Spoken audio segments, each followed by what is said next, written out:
What do you mean? What's concerning about that? Not a big enough cob for you. Oh, beautiful big cob. Plenty of length on it. Looks really good. Everything looks perfect, but it's a long way to go. Morning everyone.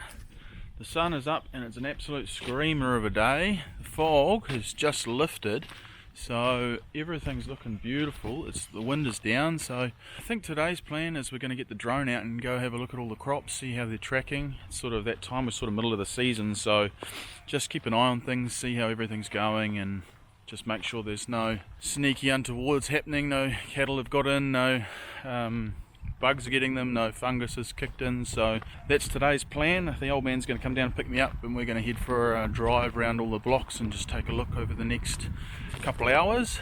And yeah, it's going to be an absolute beautiful day to do that. You can see in the distance here, just hang on, I'll put my finger here. The fog started lifting about maybe 20 minutes, half an hour, and it's almost all gone now. So that's usually a really good sign for us, a really heavy fog in the morning, that you're going to have a cracker day, and it looks like that's exactly what we're about to have. That's looking alright.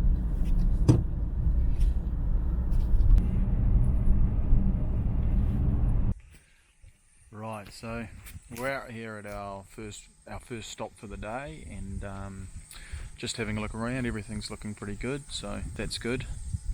So yeah, we try to get around all of our crops at least once a month, just have a look, make sure everything's tracking okay. There's not anything we're expecting to find or see, but we find it important just to keep an eye on things. So we get out here, put the drone up in the air, and just use it to kind of get a real overall sense of how everything looks, rather than just what the few plants in the gateway look like.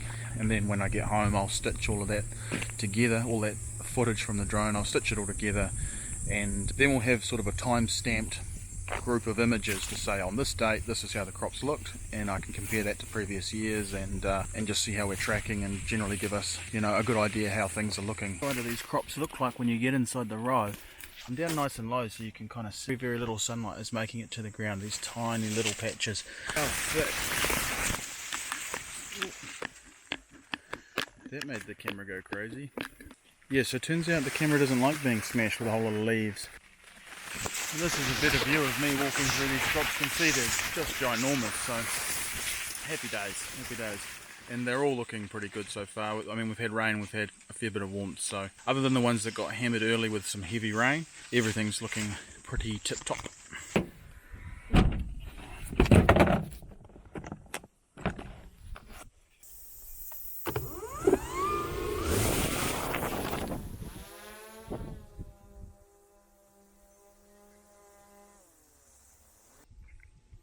You can see here we get a really good snapshot really quickly of how things look from the air, and generally they look their worst from directly above, so that's why we use the drone.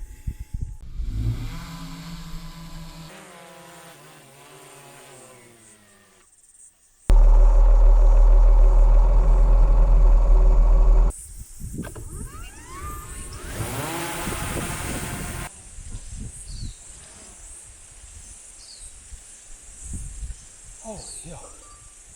Look. Oh. It's a bloody mission walking through that stuff. It's that thick. Like in a lot of places there, the grain hasn't got to the ground. The grain? Yeah, that last sort of rain hasn't got the ground still dry there. But it's that thick, you can't. It's actually bloody hard work walking through it. Have you changed? Oh, wow.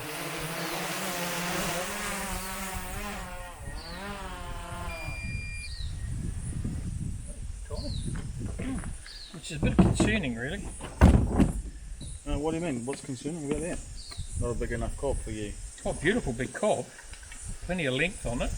Looks really good. Everything looks perfect, but it's got a long way to go. It's the latest stuff we have, really. It's sort of the last planted, so... Oh yeah. Just, it hasn't even gone yellow yet. Yeah, well, it'll be the last harvested, so it'll be alright, won't it? Yeah, I hope so. It's got plenty of moisture, it's not gonna... Yeah, it's got moisture, and it's got, I mean, I don't know what's the weather doing for the next 10 days. It's got sun at the moment. Yes, Right, so we've finished droning probably half the farms, and stopped, had lunch. So at this point in the day we just ran out of batteries and we knew we'd need to kill some time while we let them recharge. I had one more farm I wanted to get to, which was our last farm, but while we waited I thought, why don't we just run the 6520 down to the old man's place, because I knew he had some hay that would need picking up in the next day or so.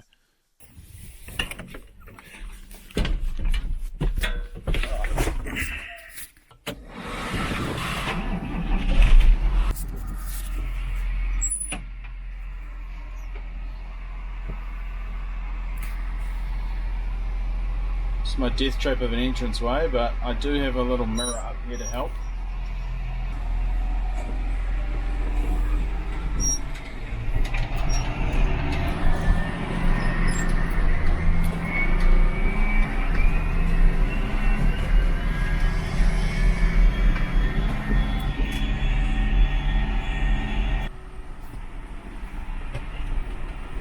Right, there's my hay bales. I'm not going to move any today, but we're just setting up, going to move the tractor down here and get it in the right position with the forks on, so that I think Dad might do those tomorrow or the next day, because he wants his paddock back to get the cattle in. So he's going to push all those into the corner and then put an electric fence around them so he can put some cattle back in that paddock, because they're getting a little bit short where they are.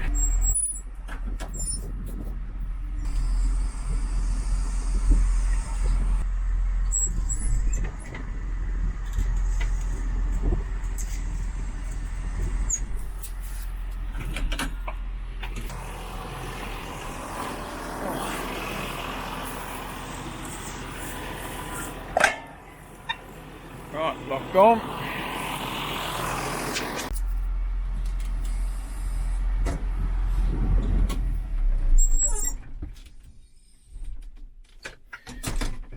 Right, all parked up for tomorrow. Right, batteries have charged up enough to carry on. I've got 2.5. Let's keep going.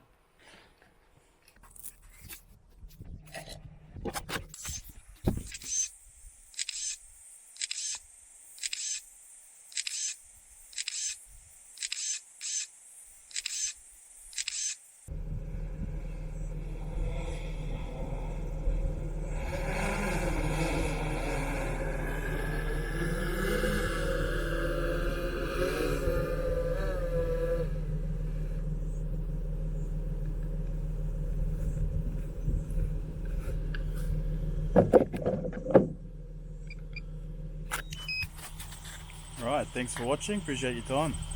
But before you go, let me show you quickly how it all looks when you put it on the computer. So I start by importing the photos. You can see here all these blue dots indicate the photos that I've taken. And then we wait. It usually takes somewhere between 10 minutes and half an hour, sometimes for a really big one, maybe an hour or 2 hours. Right, so when everything's finished stitching together, this is what the final product looks like, and this is what's really useful to us. So here I can see this on this day that this paddock was looking like a good strong green colour through this half of the paddock with a couple of little lighter areas. You can see this consistent little skips through here. That's because there's power poles running through the paddock, and that's just as the planters had to go around them. These two skips here, they're to do with sumps and drainage, and if you look closely you can see some drainage lines. They're the darker lines in this lighter green area, this whole area that's a little bit lighter. That's because this is a heavier soil that actually runs out of water sooner, and generally we expect a lower yield out of this area. And if I show you here, I can quickly skip to pre-planting. I've got on this map, this is when the plants are quite young. You can see I could pick up a little bit of weed in some of these areas. You could see we sprayed all this later, but these blue lines are where those drains are, and when I go back to that one you can see that they actually overlap. This here is where we've had a skip with the planter. The old man must have pulled the planter out. On this line he would have been coming this direction. He's pulled it out, stopped for whatever reason. He had a blockage or he had some error happening, and then he's just had a muck up. He's put it back in the ground without realizing he's moved forward a few meters and hasn't gone back to fix it. Yeah, so that's generally why we create these images, and I can overlay them with different years. I've got one here from 2013 just to show you like how bad some years can be when you know, if the rain comes or doesn't come. And this year in particular, it was just so wet in here, but hardly any plants made it. And even the ones that did make it, this area, even right through here, is really badly affected. So that gives me some positive, sort of some comfort that we're looking, you know, much better this year than we were in that year. So that's part of the reason we do this. And I can see from the dates up here when I've done these. So that was in January, mid-January 23. Here we are in early February 25, and you know, you can see that's looking much better. So anyway, thank you for coming along, and I hope you maybe learned something and at least found it interesting. So I appreciate your time and always appreciate your support. Thanks.